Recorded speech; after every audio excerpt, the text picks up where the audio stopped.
you're in the place to be with the CBDC Asset Group. Thank you for being a part of the group. Charlie Gasparano, Brad Garlinghouse, let's go. Don't forget to like and subscribe, and hit the notification bell, and share with family and friends.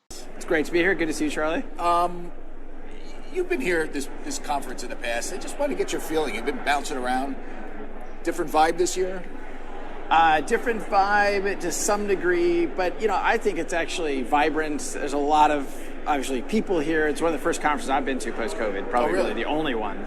And I think it feels like the world is slowly returning to normal. They're being very disciplined about masks. I know. We just got pulled over. We did get pulled over. Let's still go to your case, and I know that's kind of a very consuming thing. You guys are building out your business in Europe. I guess your focus here in the U.S. is this case that the SEC brought against you. Any updates on this? Look, the good news for Ripple is since the SEC filed their lawsuit, we really haven't been able to operate in the U.S. because of this uncertainty that has existed and continues to exist. Outside the United States, we have continued to have an amazing year. Q3 is a record year on every metric. So we feel really good about the fact that we can continue to build the business outside the U.S. But on the other hand, I'm a U.S. guy. It's a U.S. company. Our headquarters are San Francisco. We have a big office in New York. And, I would like to see the SEC process move forward and get closure. I think the whole industry benefits from that clarity and certainty about how digital assets will be regulated, and that doesn't exist in the United States. And it does exist in other countries, frustratingly. It does. You want it to be expedited. Does the SEC want it to be expedited? Well, so far no. As you probably know, the SEC was in a hurry to file this case. It was filed a day before Jay Clayton, the then chairman, left office. And now, just recently, they've actually asked to extend the expert discovery process out into January, which, as you probably know, it's very unusual for the plaintiff to ask for a delay. Oh, yeah. Typically, it's the other way around.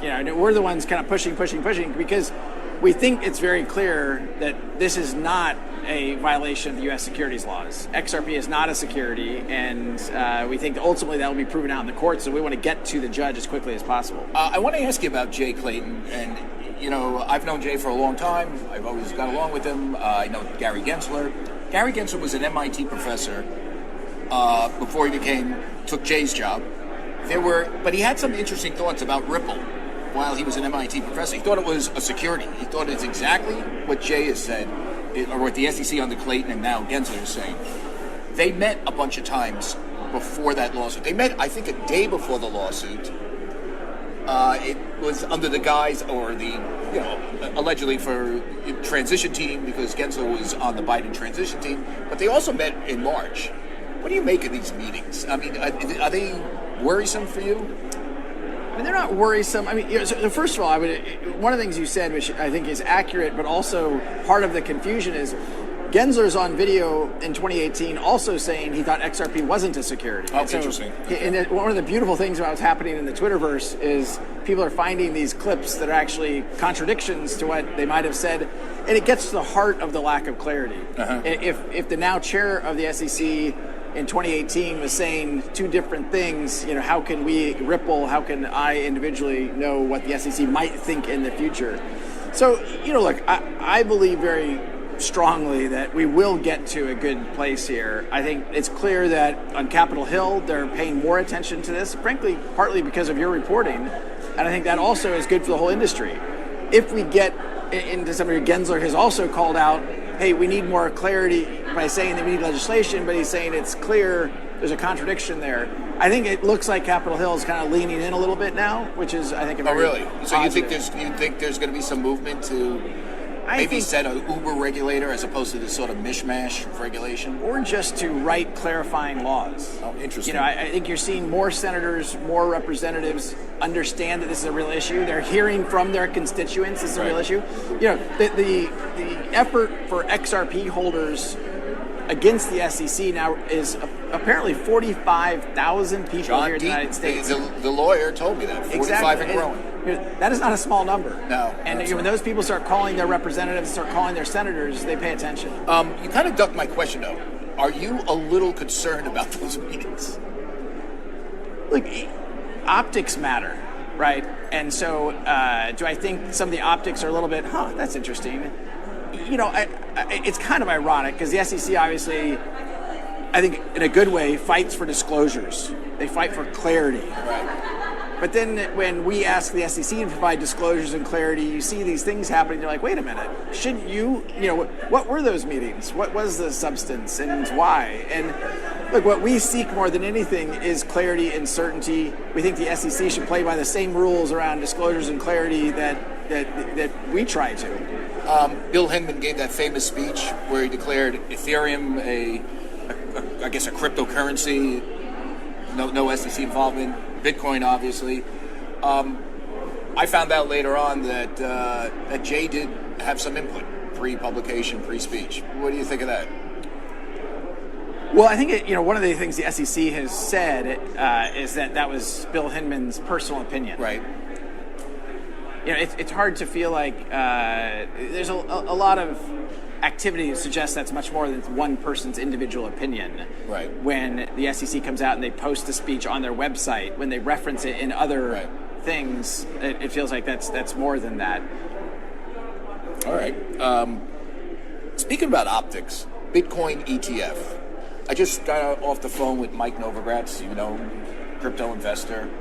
I believe he's an investor in Ripple too, isn't he? He is a shareholder. He's a shareholder of Ripple, which Ripple shares, those are securities. Okay. And they are registered. Okay. Or they're under exemption.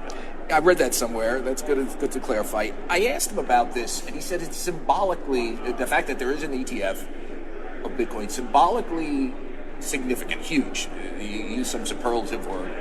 He was a little more dubious about the practical impact because it's a futures contract. Are you on board with that? Well, first of all, Mike has been one of the most kind of prescient crypto investors out there, and I think generally when he says stuff, I agree with him. In this case, I also agree. It's a baby step. It's unfortunate that all we can really expect from the SEC right now are baby steps. So I think it's a positive step, but I agree with him in the construct that it's actually a futures ETF as opposed to actually a pure Bitcoin ETF. It really is going to appeal, I think, to very sophisticated investors. To the extent we want to open up the industry, democratize the industry, allow access to the industry, I think it's symbolic, or I think that was a word Mike used. And the downside to retail getting involved in futures, it's priced differently. It's not. It's a little more of an opaque market, correct? Yeah, I mean, look, I think if you start getting into the weeds of how futures work, you're alienating a segment of the market that might not, be familiar with how futures work. Okay. Before I let you go, will there be an XRP ETF? Well, look, I think this it's a really important question, maybe less so specific to your exact answer, which I promise not to dodge. But why is the SEC picking winners and losers? Yeah.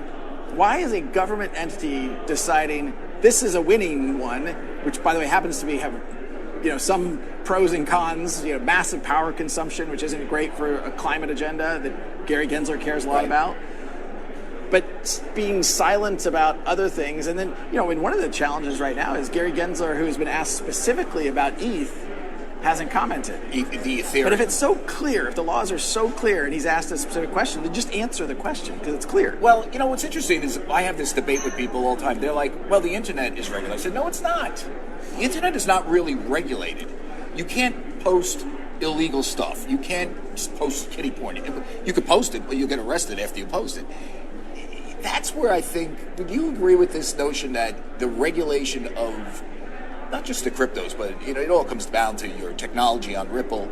It could have a stifling effect.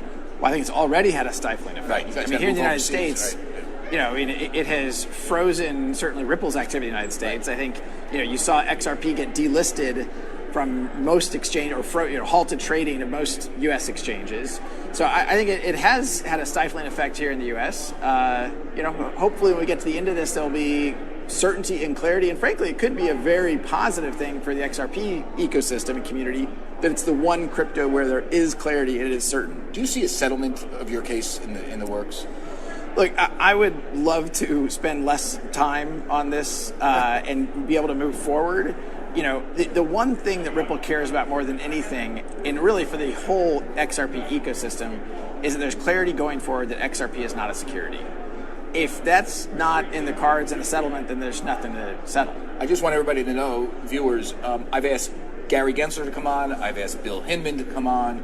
I've asked Jay Clayton to come on. I've asked the people at Ethereum to come on. I've asked anybody to come on. I'd ask who's the guy that created Bitcoin again? And that's Satoshi? Well, I'll ask we him. don't know. We don't know, but I'd ask him. He or she? Nobody knows. Or they? They. No one said yes. You're the only guy that did. Thank you. Well, thank you for looking into it. Thanks. Don't forget to hit the like and subscribe button and notifications, please, so I can afford these gas fees.